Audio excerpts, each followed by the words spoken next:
वंदे हरि हरि बोल। रविन्द्राय राधिकायै तदालय कृष्णाय कृष्णभक्ताय सर्वभक्ताय नमो वंशाकल्पस्य कृपा सिन्धुभ्येव च पतितानं पावनेभ्यो वैष्णवेभ्यो श्रीकृष्ण चैतन्य प्रभु नित्यानंद श्री गदाधर शिवासादि श्री गौरभक्तवृंद। हरे कृष्ण कृष्ण कृष्ण हरे हरे हरे राम राम राम हरे हरे। सर्वप्रथम मेरे गुरुपाद पद्मों नित्य लीला प्रविष्टं विष्णुपाद अष्टोत्तर सत्यमान भक्ति वेदांत श्री वामन गोस्वामी महाराज एवं नित्य लीला प्रविष्टं विष्णुपाद अष्टोत्तर सत्यमान भक्ति वेदांत श्री नारायण गोस्वामी महाराज के अभय चरण कमलों में अनंत कोटि साष्टांग दंडवत ज्ञापन करता हूँ। तत्पश्चात नित्य लीला प्रविष्टं विष्णुपाद अष्टोत्तर सत्यमान भक्ति वेदांत स्वामी महाराज एवं समस्त वैष्णव विष्णु के चरण कमलों में मेरा यथार्थ दंडवत प्रणाम स्वीकार है। श्री चैतन्य चैतामृतम करताल कहाँ है? श्री चैतन्य मध्य लीला दाविंश परिच्छेद 22वां परिच्छेद श्रवण कर रहे हैं। श्री चैतन्य संघ चैतन्य महाप्रभु सनातन गोस्वामी पाद को अभेद्य वारी के बारे में श्रवण करा रहे हैं, भक्ति तत्व के बारे में। दो प्रकार की भक्ति हम श्रवण किया था, एक विधि भक्ति और एक राग भक्ति।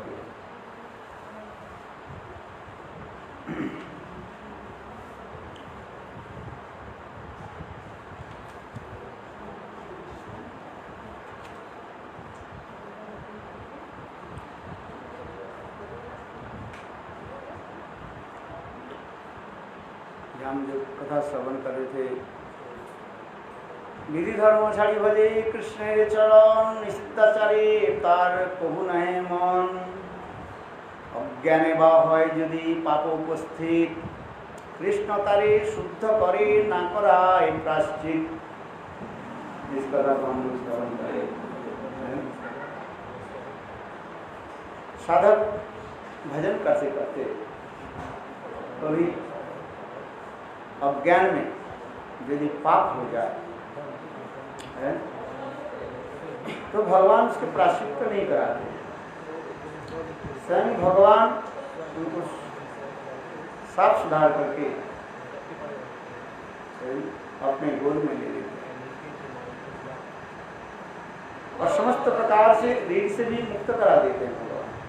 जिस कथा हम लोग श्रवण कर रहे थे, ये देवर्षि भूताप्त लीनां पितृणां न किंकरो नायन मृणी च राजन सर्वात्मानं ज शरणं शरणं गतो मुकुंदम परिहित कर्तव्य। समस्त मनुष्य में ये 6 प्रकार के ऋण बता रहे हैं। देव ऋण, ऋषि ऋण, पितृऋण, भूत ऋण, मनुष्य ऋण, ये समस्त ऋण हो जाएगा। किंतु ततो मुकुंद परिहित कर्तव्यम, एकमात्र मुकुंद भगवान के चरण में आश्रय लेने पर समस्त ऋण से मुक्त हो जाते हैं। क्योंकि संसार में सभी धाम मुकुंद के पास ही ऋणी, इसलिए मुकुंद के सेवा करने से ये समस्त प्रकार के ऋण समाप्त हो जाता है। तथापि शास्त्र में कहा है ये 5 प्रकार के ऋण 5 प्रकार सेवा के द्वारा मुक्त हो जाता है। अध्यापनम ब्रह्मयज्ञम पितृयज्ञं च तर्पणम होम देवो बलिर्भूतो निर्जग्योति तिथि पूजनम, निर्जग्यो अतिथि पूजनम। हवन आदि के द्वारा देव यज्ञ आदि देव ऋण से मुक्त हो सकता है। अध्यापना आदि के द्वारा ब्रह्मयज्ञ व ऋषि यज्ञ से मुक्त हो सकता है। देव ऋण ऋषि ऋण से मुक्त हो सकता है। तर्पण आदि के द्वारा पितृ ऋण से मुक्त हो सकता है। इसलिए पितृ तर्पण कहा गया है। पितरों के लिए तर्पण आदि दिखा कर्म मार्ग में। और भूत यज्ञ बलि आदि भूत यज्ञ आदि के द्वारा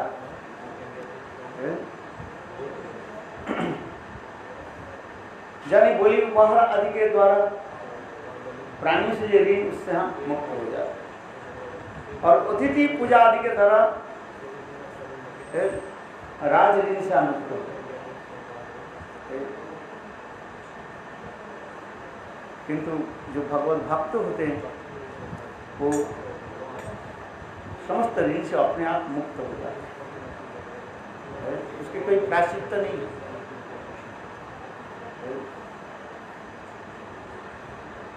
इसलिए करें अज्ञाने बा হয় যদি পাপ উপস্থিত কৃষ্ণ তারে শুদ্ধ করে না করে প্রায়শ্চিত सपाद मूलम भजत प्रियस तप्तानुभावश्र हरि परेश विकर्म जब उत्पतितम कथनचित धुनोति सर्वम हृदि सन्निविष्ट।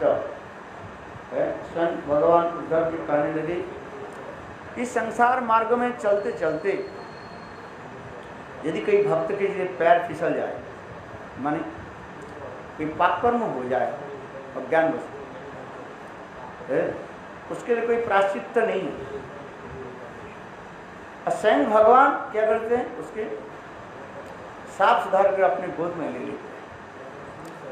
यह कर्म मार्ग और भक्ति मार्गों के विशेष वैशिष्ट्य दिखाए गए।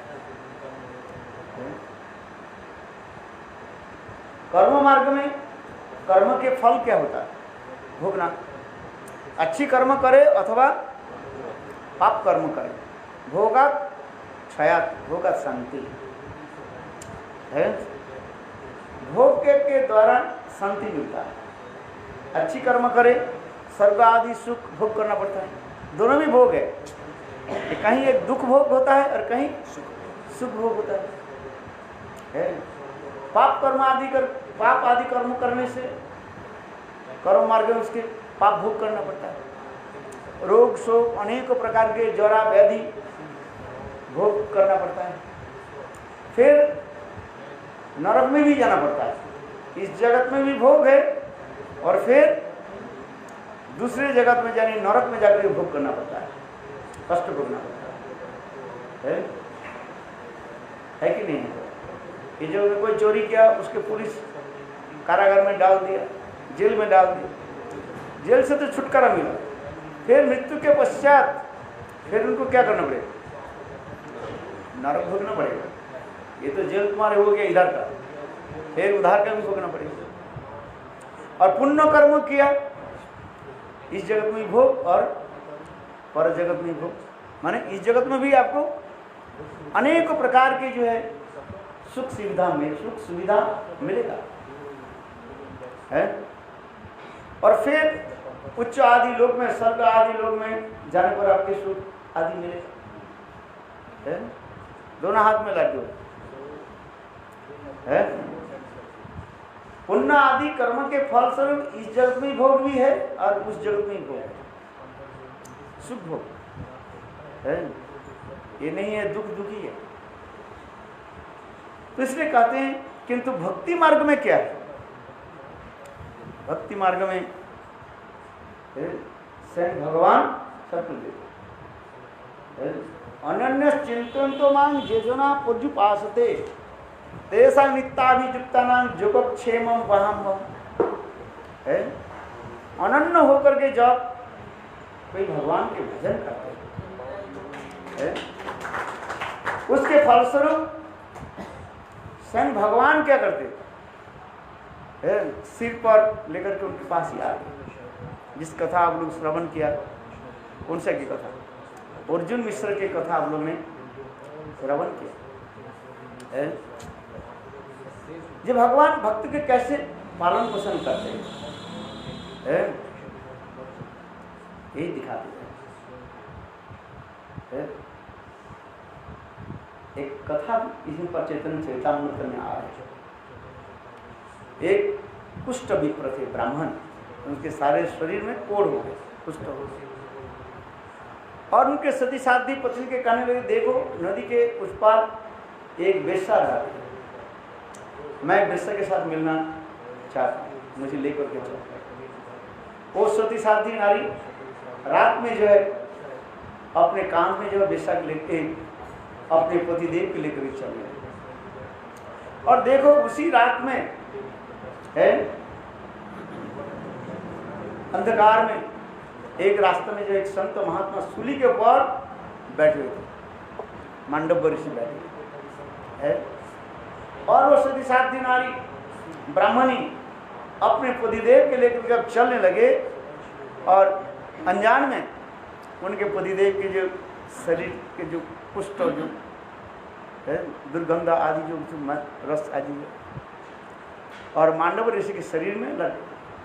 और ठीक उसी समय मांडव ऋषि ध्यान से उठे, देखा उनके शरीर तो गंदा, और उस समय मांडव ऋषि ने अभिशाप दे दिया, इसके शरीर की दुर्गंध से मेरा शरीर ऐसे अपवित्र हो। सूर्य उदित होने के साथ ही साथ वो व्यक्ति मर गया। पर वो ब्राह्मणी भी कम नहीं है, अपने सतीत्व के बल पर वो भी कहने लगी, यदि मैं सती नारी हूँ, मैं पति छोड़कर के किसी की सेवा कभी नहीं किया है। सूर्य उदित न देखो, वो सती नारी ब्राह्मणी अपने सतीत्व के बल पर सूर्य के गति की भी रोक दिया। रात होती, सूर्य उदित नहीं है, ब्रह्मा आदि देवता लोग हाहाकार करने लगे, सूर्य उदित अंधकार में कैसे है। सभी लोग भगवान विष्णु के निकट प्रार्थना की है। विष्णु आए, विष्णु आकर के बोले, देखो सती नारी ब्राह्मणी, तुम अपने प्रतिज्ञा को वापिस ले लो है, सूर्य उदित होने दो, और तुम्हारे पति मर जाए ऋषि के साथ तुमसे, किंतु मेरा अमोघ दर्शन से तुम्हारे पतिदेव पुनः जीवित हो जाए और कुष्ठ भी सब ठीक हो जाए। ऐसे कहने पर वो सती साध्वी नारी ब्राह्मणी अपने प्रत्येक को वापिस ले, सूर्य उदित हुए और ब्राह्मण कुष्ठ विप्र तो मर गया। फिर भगवान ने अपने अमर दृष्टि के द्वारा उसके जीवित कर दिया। इसके पश्चात वो मांडव ऋषि विचार करने लगे कि मैं सूल पर क्यों बैठा हूं। फिर ध्यानस्थ के विचार करने, किसने मुझे सूली पर चढ़ाया। कथा प्रसंग है, उसी समय कुछ चोर जो है राजधन, जो राजधन चोरी करके जा रहे थे। इतने समय राजा के लोग जाने पुलिस उसको पीछा करने लगे। तो वो चोर क्या करने लगे, पुलिस के डर से सारे धन क्या करे, वो मांडव ऋषि के पास ही रख दिया, रख करके भग गया। और वो चोर वो पुलिस जो है, राजा के लोग दौड़ते दौड़ते आकर के देखा क्या है, मांडव ऋषि आंख बंद करके बैठे हुए और राजधान वहीं पर पड़ा हुआ है, सोना चांदी सब पड़ा हुआ। तो बोले ये ढंगी साधु है, ये चोरी करके लेकर के आया, अभी हम लोग इसके डर से ये आंख बंद करके बैठा हुआ है। भाई माल और माल सब बराबर बस राजा के पास बताया। राजा बिना विचार से कहने लगे, जाओ चोर ढंगी साधु है, ये चोर है, रास्ता पर इसको सूली पर चढ़ा दो। राजा आज्ञा होने के साथ ही साथ राजा के लोग ने किया कि उसी चौराहे रास्ता पर सूली पर चढ़ा दी है ऐसे है। सूली समझते हो? स्पेयर स्पेयर होती है ऐसे है, उसके ऊपर स्पेयर होती है ऐसे, उसके ऊपर चढ़ा दो। किंतु दो ढोंगी साधु थोड़ी थे, तो महात्मा थे है, और वहीं पर बैठे रहे, नीचे न उतरे है। प्रातः काल जब हुए, जब देखा राजा के लोग देखा वो वहीं पर बैठे हुए, अभी तो वो बैठे हुए है। तो अब राजा के जब पता चले, राजा स्वयं राजा आए, आकर के स्तव स्तुति आदि करने के क्षमा प्रार्थना करने लगे है। साधु ने तो क्षमा कर दिया, किंतु मांडव ऋषि विचार करने लगे, मैंने जीवन में किसी को मैं अन्याय नहीं किया, चोरी आदि कुछ नहीं किया, कुछ पाप कर्म नहीं किया है। यहाँ तक भी मेरा 7 जन्म की याद है, मैं कोई गलत कर्म नहीं किया, क्योंकि मैं सूली में क्यों चढ़ा, और किसी से भी थोड़े से भी खून भी नहीं किया है। तो उस समय मांडव ऋषि साक्षात जब महाराज के पास गए, जब महाराज जी बोले, या मुझे बताइए मेरा कौन सा पाप कर्म है, 7 जन्म तक मेरा याद है मैंने कोई पाप कर्म नहीं किया, यह बताइए। जब महाराज चित्रगुप्त के बोले, चित्रगुप्त जानते हो? चित्रगुप्त क्या है? गुप्त से जो चित्र लिख लेते हैं, जमराज के जो लेखक होता है ना, वो बस है सारे वो लिख करके रख लेते हैं, आपके पता नहीं, जिसको हम कहते हैं सीसीटीवी है ना, आपके पता ही नहीं है कहाँ सीसीटीवी है। भारत से चालू हुआ देखा है? माधव महाराज सब बोले भारत से ही है, सब विदेश में। आप अभी उदाहरण दे रहे हो, अभी तो उदाहरण दे रहे हो। सब माधव पुराण में सब मिलेगा। अरे तो वन पुराण में हमारे पुराण नहीं, और उनके पुराण है कौन सा पुराण? बोतल पुराण। उनके बोतल पुराण, इनके माधव पुराण, और कितने पुराण गुरुदेव बोलते थे? वन पुराण, सीसीटीवी मिल गया वन पुराण से। माधव पुराण नहीं मिलेगा और बोतल पुराण नहीं मिलेगा। मिलेगा नहीं, बोतल पुराण नहीं मिलेगा। ये तो बोले माधव महाराज पढ़े हैं, आप बोल रहे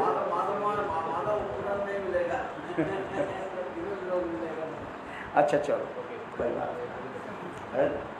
वास्तव ये सत्य है, जी विदेश में जो कुछ भी वो लोग इन्वेशन के हमारी भारतीय सभ्यता से वेद पुराण के सब तो ले गए है। ऐसे भी भक्ति विनोद ठाकुर एक लेख में लिखते हैं, आज विदेश में जो कुछ भी वैज्ञानिक जो कुछ दिखाए, ये सब हमारे वेद पुराण में सब लिखे, और उसको रिसर्च करते करते वो सब निकालते हैं।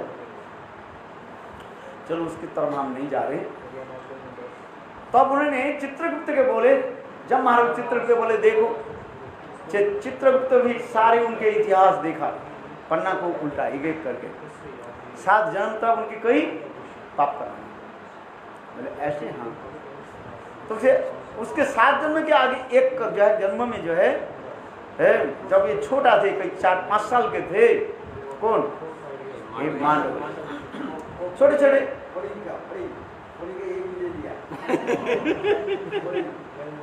जब छोटे बालक थे, 5-6 साल के बालक थे, खेल कूद करते करते क्या करते हैं, वो तितली होता है ना छोटा सा, बरसात को नहीं उड़ते रहा है, नहीं बटरफ्लाई नहीं, दूसरे है। उसको क्या की पीछे के तरफ काट करके है दूध की घास लगा दिया, और वो उड़ते उड़ते ऐसे चले जाते, गिर जाते हैं, और बच्चा देख करके क्या होता है, हंसता है, बहुत आनंद लगता है उसमें है। जैसे वो फड़िंग बोल रहे हैं ना, बंगला में उसको फड़िंग बोलते हैं, 4 पंखा होता है चालू, ऐसे ऐसे है उस है। तो उसमें लिखा है कि आपने ये किया इस पाप कर्म। तब उस समय पांडव ऋषि बोले देखो छोटा बालक है, उसके क्या ज्ञान है, 5 साल के बालक की कोई पाप पुण्य के थोड़ी ज्ञान होता है, ये कह रहे हैं अज्ञान यदि पाप उपस्थित उसके नहीं होता है। इसलिए कहते नहीं, या आप ये संविधान के जो है परिवर्तन करो। देखो पहले वाले ऋषि लोग भी अपने प्रभाव के द्वारा साधन भजन के द्वारा जब महाराज के भी निकट भी कहने लगे संविधान, आपने जो संविधान रचा है गलत नहीं है, उसको क्या करो, अमेंडमेंट करो। आजकल संशोधन अमेंडमेंट होता है कि नहीं है? ये भी सब भारतवर्ष में, सब भारतवर्ष है, सब पुराण में मिलेगा है, देश विदेश में जो है। किंतु देखो यहाँ पर आजकल वो संविधान ऐसे थोड़ी हो जाता है। संविधान परिवर्तन करने के लिए कुछ नियम कानून होता है, कॉन्स्टिट्यूशन में कुछ नियम होता है, उसके 3/4 जो है उसमें समर्थन होने चाहिए और बहुत कुछ नियम है, राज्यसभा लोकसभा।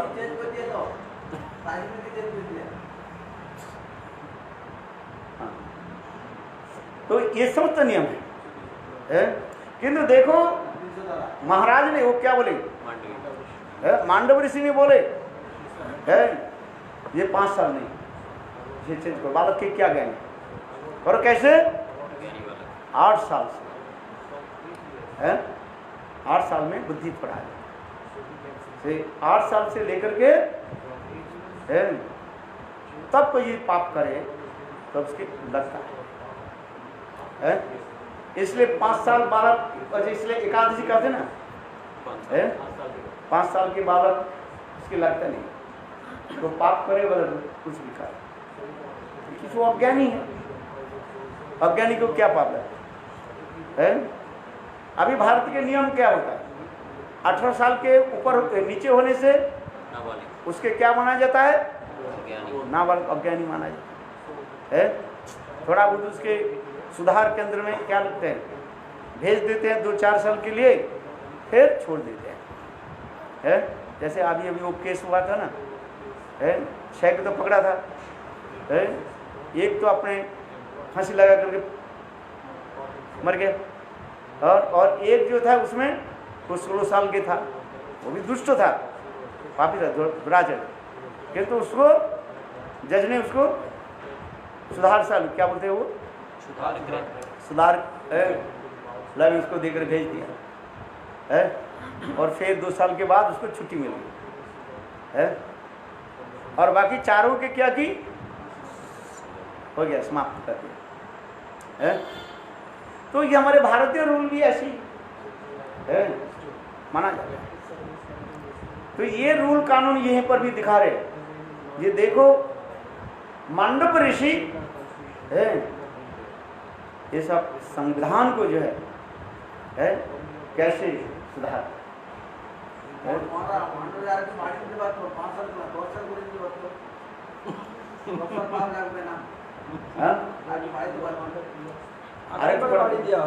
আগামী যুগে বাড়িয়ে দেওয়া হবে।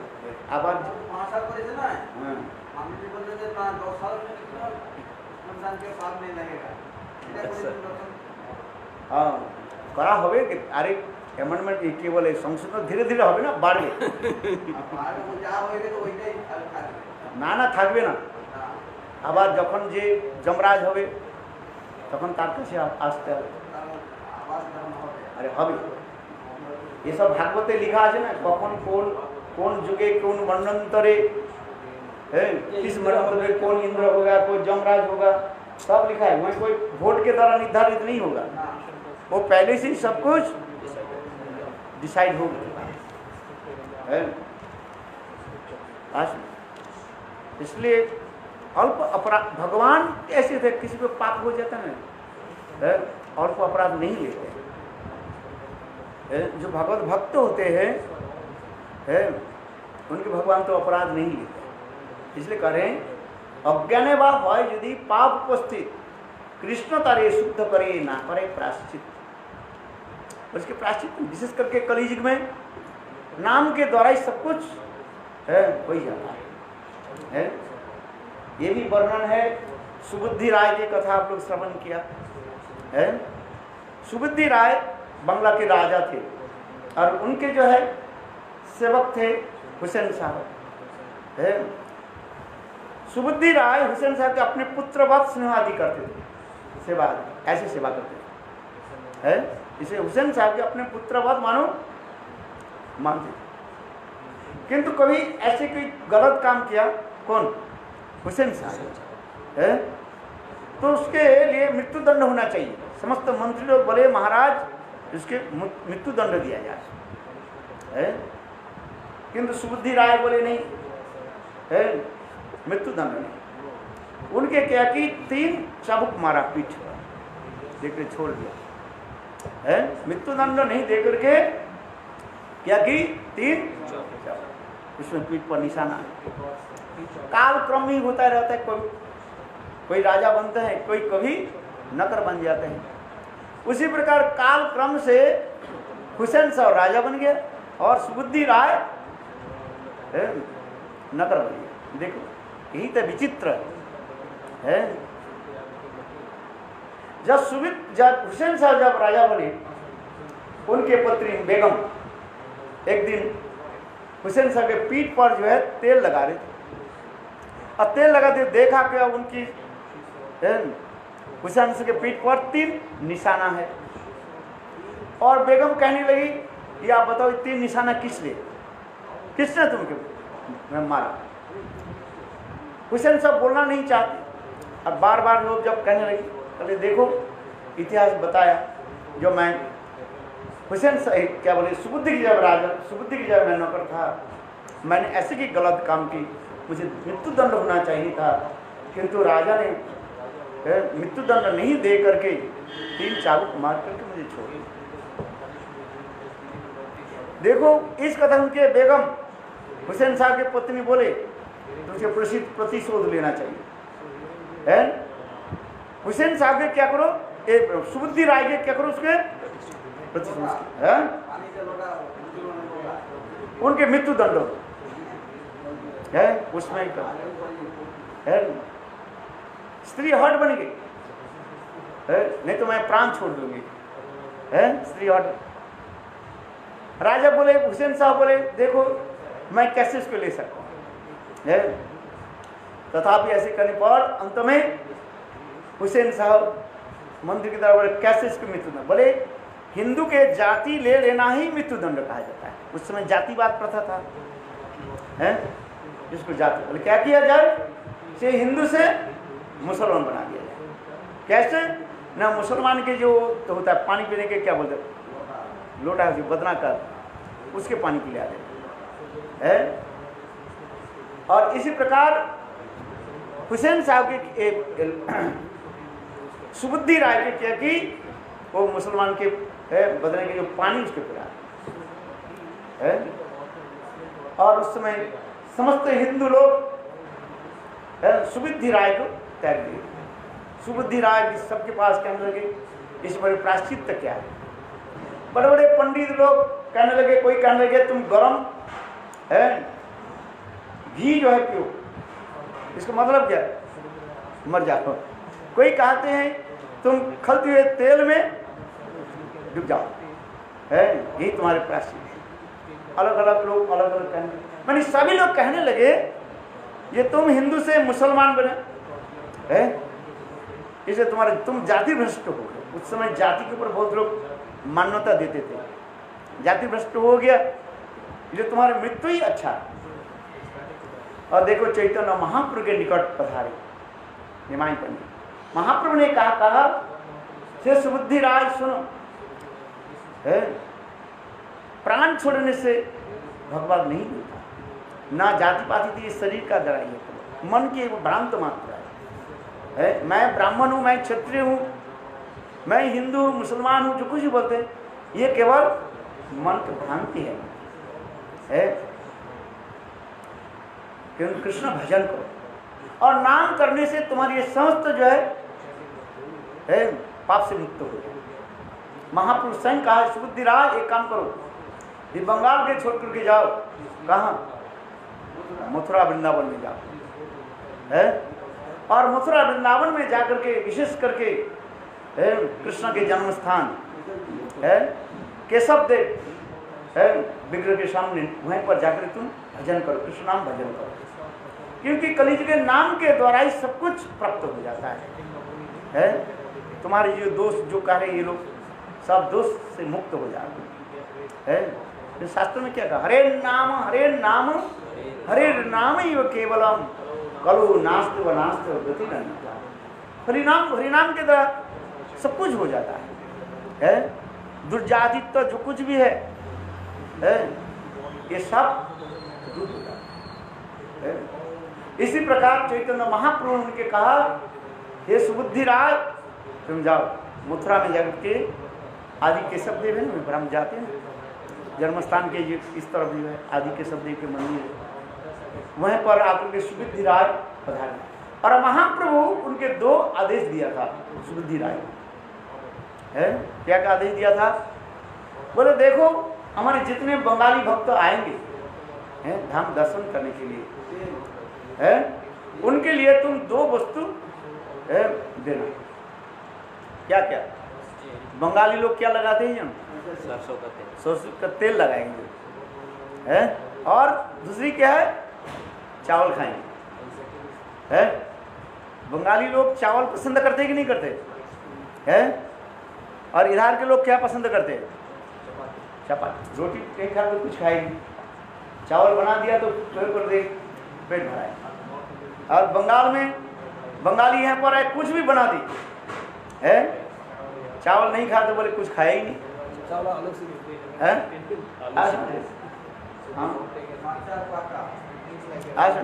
इसलिए महाप्रभु ने सुबुद्धि राय की यह बात बताया, देखो हमारे कांगल बंगाली भक्त जब आएंगे उनके लिए 2 वस्तु व्यवस्था कर दें। देखो सुबुद्धि राय यहाँ पर आकर के भजन करते थे, कृष्ण नाम जप करते थे और जंगल से सूखी लकड़ी को एकत्रित करके उसके बाजार में बेचते थे और उससे जो पैसा मिलता था उस पैसे कुछ पैसा जो है वो रखते थे वैष्णव सेवा के लिए। ये लिखा है, हम नहीं करें, शास्त्र में लिखा है सुबुद्धि राय के बारे में है। आज समझ देखो वैष्णव से, इसलिए महाप्रभु ने शिक्षा क्या दी ये प्रभु का ये वैष्णव सेवा नाम संकीर्तन है, क्योंकि वास्तव में उस समय भजन करने वाले तो बंगाली लोग भजन करते थे है। यदि देखा जाए है इधर के लोग कहाँ भजन करने वाले है।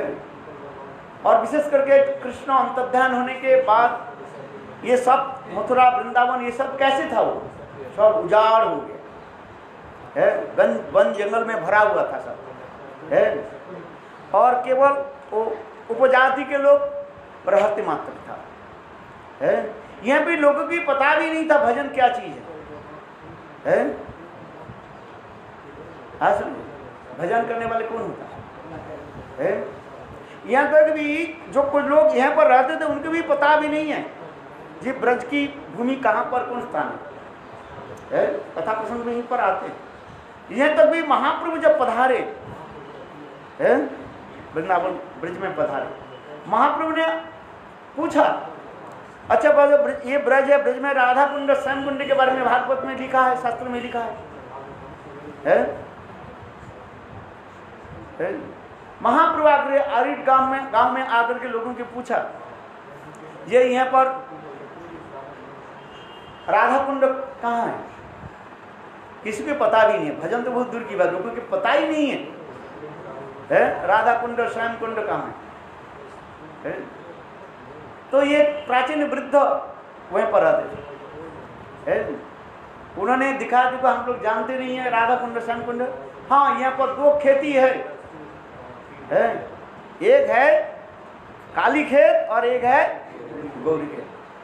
देखो महाप्रभु ने क्या कि गौरी खेत में स्नान करके महाप्रभु ने कहा यह राधा कुंड, और काली खेत में स्नान करके महाप्रभु ने क्या कहा ये श्याम कुंड है। भजन तो बहुत दूर का लोगों को पता ही नहीं था क्योंकि वास्तव रूप में उस समय लोग सब छोड़ करके चले गए, ब्रज बिल्कुल जो है सुन्न हो गया है, केवल वन जंगल और हिंस्र जानवर के द्वारा भरा हुआ था, चोर डकैत भी रहता था उसमें। वास्तव रूप में देखिए ये ब्रज के पत्तन किसने किया, प्रकाश किसने किया है? यदि आप इतिहास पढ़े तो देखें ये वास्तव रूप में बंगाल के लोग, बंगाली लोग आकर के है यहाँ पर रहने लगे, बड़े बड़े जमींदार लोग है यहाँ पर आकर के भी बनाए।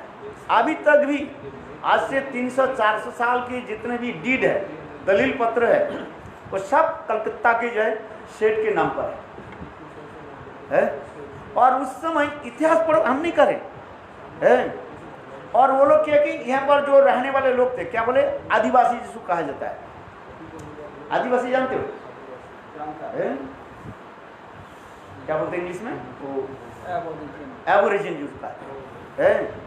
ऐसे नीच जाति के लोग जो रहते थे उनके भजन साधन के कुछ संबंध भी नहीं है, जंगल में बस फल मूल तोड़ करके खाते थे और उसी प्रकार रहते थे। ऐसे व्यक्ति के उन्होंने क्या कि बंगाली लोग आकर के यहाँ पर जो है अपने भजन के लिए कुटीर बनाया और थोड़ा स्थान को साफ सुधार करके रहा। और जब चले 2-3-4 महीने के लिए जाते थे ना, उन लोग ही दे करके जाते थे, माने चाबी दे करके जाते। और धीरे धीरे धीरे धीरे क्या करने लगे, वही लोग सब कब्जा कर लिए, सब जगह को कब्जा कर लिए। इसलिए आज तक भी 300-400 साल के जितने भी वृंदावन की जगह है, आप खुद छानबीन करके देखो। और जो ये लिखते हैं, क्या बोले, दलीला जी लिखते हैं, क्या बोलते हैं उसको, नहीं वो बताते हैं हम। अरे हमारे एक भक्त था, मैं उनके घर में हर मैनेजर चैनल लेने के लिए वो उधार रहते थे। वो बताते हैं महाराज, ये जितना भी पट्टा जो जमीन के जपटा है, ये सब बंगाल की लोग की है, सब उनकी। ये 300-400 साल 500 साल पहले की बात देखे तो ये सब उनके ही सब था है। और ये जो वर्जिन जो लोग जो है वो दखल कर रहे हैं, जबरदस्ती कर लिया, लीज पे नहीं, वो तो अपने आप वो जबरदस्ती कर लिया ना। जिसको लाठी ना जिसके भैंस ना जिसके लाठी उसके भैंस हो जाता है, ऐसे कर। आप ये विचार करके देखो। मेरे कहने की तात्पर्य है, वास्तव में उस समय जो भजन करने वाले हैं यही लोग आते थे, ये भजन करते थे। यह क्योंकि बंगाल से यह आना भी बहुत दुष्कर था, उस समय कोई आना का संभव नहीं था, बिहार जंगल था उस समय, कौन आएगा यहाँ पर। यहाँ तक भी सुनते हैं, हमारे रंगनाथ प्रभु कहते थे, आप लोग देखे होंगे, 90 साल को वृद्ध था, अभी 2-3 साल हो गया उन्होंने शरीर छोड़ दिया रूप सनातन में। वो भी कहते थे जे मैं नवद्वीप धाम से इधर आ गया, मथुरा आ गया, कैसे, पैदल में आ गया। वो सुनाते थे हम लोगों को। 3 महीने 3-4 महीने लग गए पैदल। और कहाँ रास्ते, और रास्ते में कितने भूत पिशाच उन्होंने देखा, वो सब बता देते। आज समझ में, अभी वो चले गए, नहीं तो वो बता देते सब, हम लोग सुनाते थे। रंगनाथ प्रभु देखा है ना आपने, इस कमरे में रहते थे, फिर कुछ दिन गोवर्धन में रहा, फिर गोवर्धन से इधर आके रहे।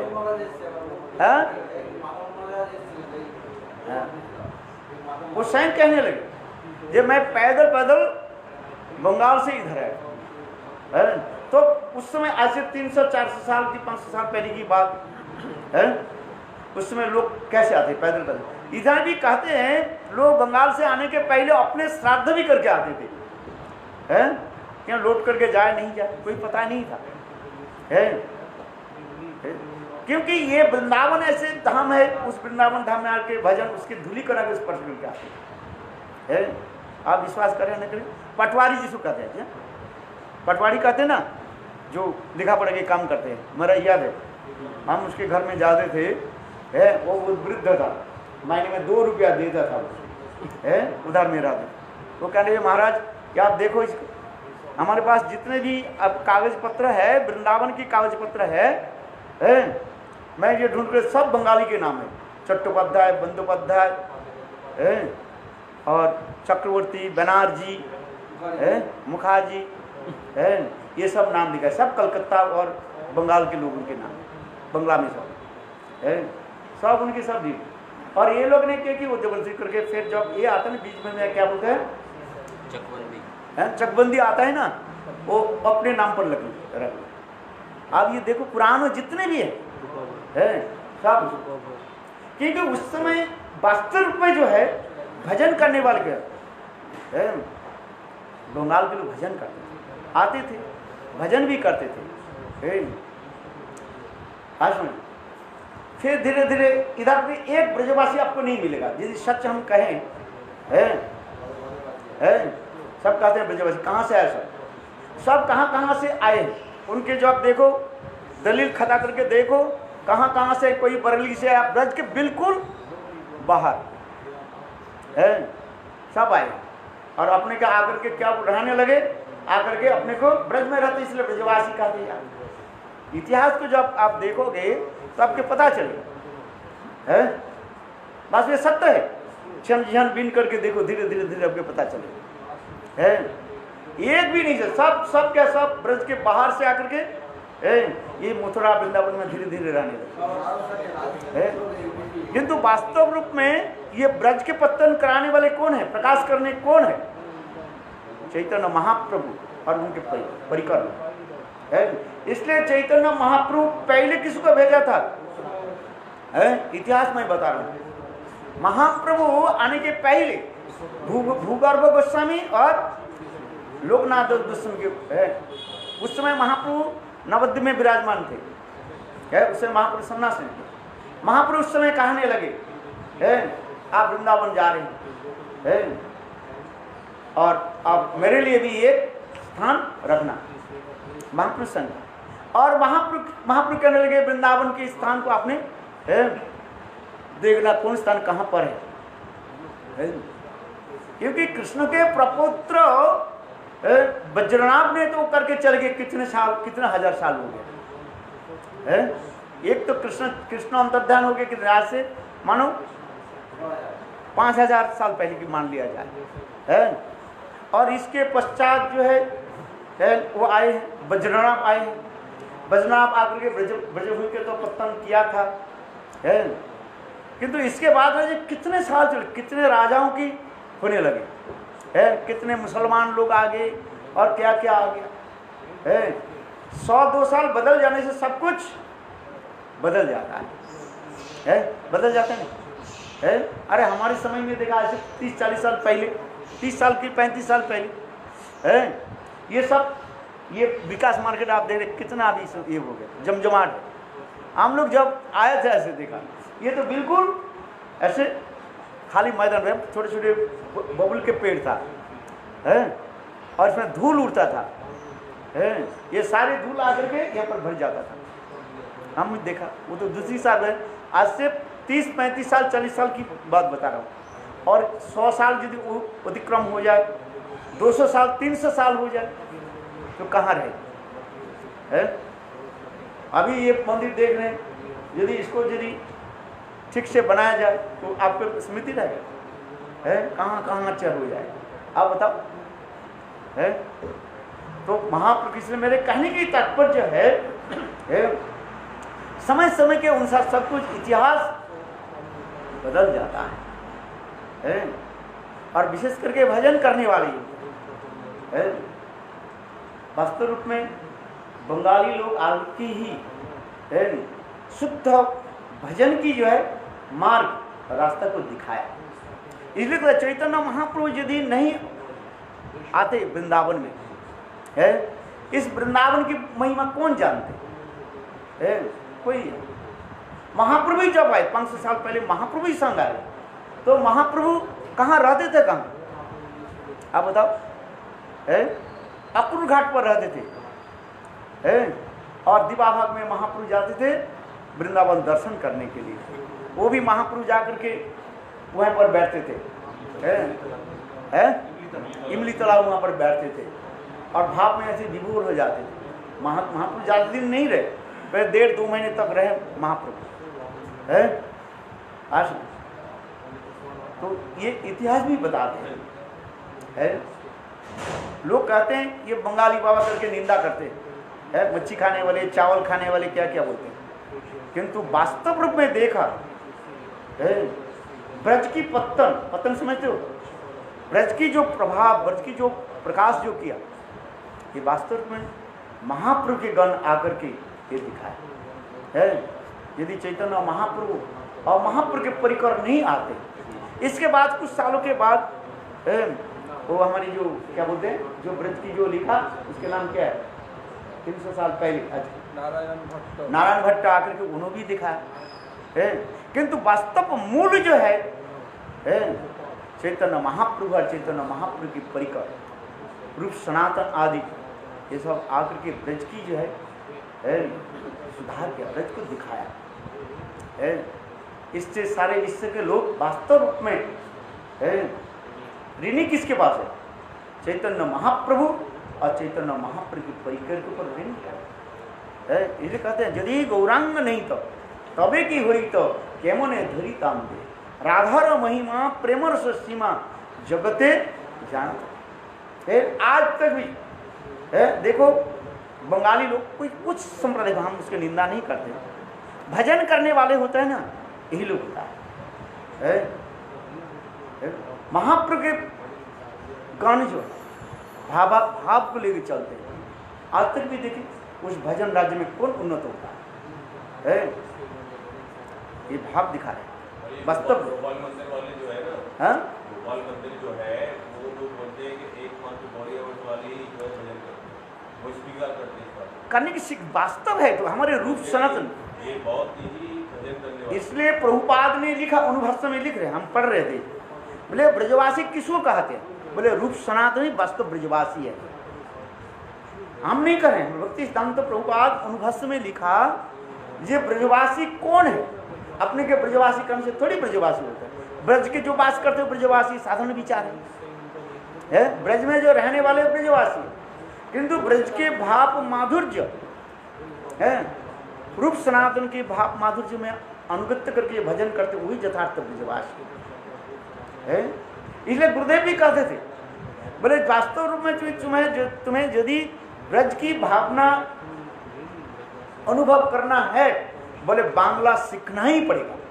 अब कुछ भी कह दी है, क्योंकि जब तक बांग्ला नहीं सीखोगे, हमारे गोसाई वर्ग के जो ग्रंथ आदि जो है यद्यपि संस्कृत में है, किंतु वो टाइप किस में है, सब बांग्ला में है।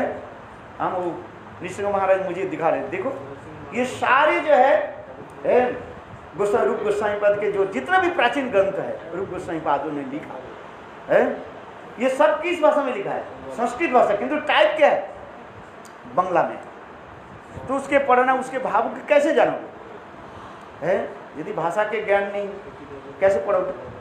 और उल्टा सीधा करके लोग जो जानते नहीं है उसके अर्थ को अलग कर देंगे। इसलिए गुरुदेव स्वयं कहा, ये मैं जब मेरे गुरुदेव के मुखारबिंद सब कथा सुना, इसलिए गुरुदेव नारायण स्वयं बोले, मैं और बांग्ला भाषा मैंने सीखा। गुरुदेव का स्वयं कहना, मैं जो सुना, महाराज तो जानते ही अधिक स्वयं महाराज जी कहते प्रवचन में कहते थे, मैं बांग्ला भाषा को सीखा। जब वास्तव रूप में जी ब्रज की भावना किसको जानना है और उसमें गूढ़ रूप में प्रवेश करना है, तो बांग्ला भाषा के सीखे है। तब तो क्योंकि विद्यापति, चंडीदास आदि इनके कीर्तन किसमें है, बांग्ला भाषा में। सूरदास आदि के कवि जो है उन्होंने तो हिंदी में लिखा, किंतु बंगाल की जो भाषा में जो माधुर्यता जो है वो माधुर्य आपको किसी भाषा में मिलेगा ही नहीं। सूरदास भी लिखे सुंदर सुंदर हिंदी भाषा में अनेक पदावली के लिखा किया, ठीक है, मान्यता देते हैं, किंतु देखो विद्यापति, चंडीदास है, ये समस्त प्राचीन उनकी भाषा में भाव में इतने सुंदर मधुर भरा है। रस शास्त्र में यदि किसी को प्रवेश करना है तो विद्यापति चंडीदास के जो है कीर्तन उनकी प्रवेश करना पड़ेगा। और उसके प्रवेश करने के लिए क्या करना पड़ेगा? बांग्ला भाषा सीखना ही पड़ेगा, है? नहीं तो इधर उधर रस कहाँ पर रस कहाँ विचार कर पाए। इसलिए हमारे कहने की तात्पर्य है कि ब्रज की अवदान जो है, अवदान समझते हो, ये चैतन्य महाप्रभु और चैतन्य महाप्रभु के परिकरों की है आज। इसलिए सभी संप्रदाय के लोग महाप्रभु जानी चैतन्य महाप्रभु के निकट सभी अपने को ऋणी मानते हैं। यहाँ तक भी ये अद्वैतवादी मायावादी भी कथा भी बोले, भागवत कथा भी बोले हैं। जब तक हमारे रूप गोस्वामी पाठ की भक्ति रसामृत सिंधु और उज्जवल मणि ग्रंथ के जब उदाहरण नहीं दे, उनकी कथा में माधुर्यता प्रकाश नहीं। देखो वास्तव सत्य है। हम कई बार गुरुदेव के साथ जो है वृंदावन में के भागवत उनके वो निमंत्रण करते थे, गुरुदेव को गए थे ना महाराज जी के साथ में जाते थे, वो लोग बुलाते थे गुरुदेव के, या हमारे भागवत कथा में 2 दिन जाते थे। देखो गुरुदेव के देख करके वो कौन कथा बोलते थे, वही उज्जवल निर्मणि और भक्ति रसामृत सिंधु के श्लोक के उदाहरण देके बोलते थे। देखा तो संत महात्मा आई महाप्रभु के अनुगत है, इसलिए महाप्रभु गुरुदेव की रुचि के अनुसार वो कथा सुनाते थे। मैं देखा उसको, गुरुदेव कहते थे देखो स्वयं तो अद्वैतवादी ब्रह्म करेंगे, अंत में जाकर के तो सब ब्रह्म में लीन हो जाएंगे, और यहाँ पर रूप गोस्वामी पाद के भक्ति रसामृत सिंधु उज्जवल निर्मणि के देखो कैसी व्याख्या कर है।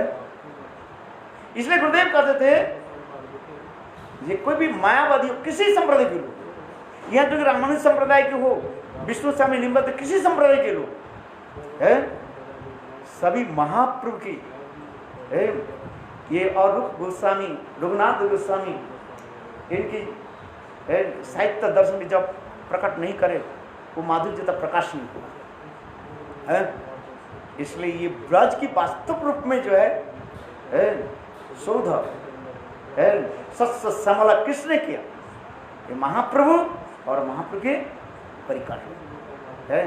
पंचागुण कृपाल सिंधु विवचनानंद पावने भो वैष्णव और माहौल तो अनेक परे होता आगे बता कि हमारे जो मथुरा जो महाराज है तो हिंदी बंद करे छे नारायण महाराज रात्रे हिंदी करे छे नाले तो पूरा दिला बात सही है। और जी ये नारायण तो हिंदी बंद बांग्ला के हिंदी बंद करे छे। हां नाले जो बजवाए तो काय करे। हां गुरुदेव ने सबसे क्या कि हिंदी में जो जैव धर्म ग्रंथ के जो बांग्ला से हिंदी में प्रकाशित किया।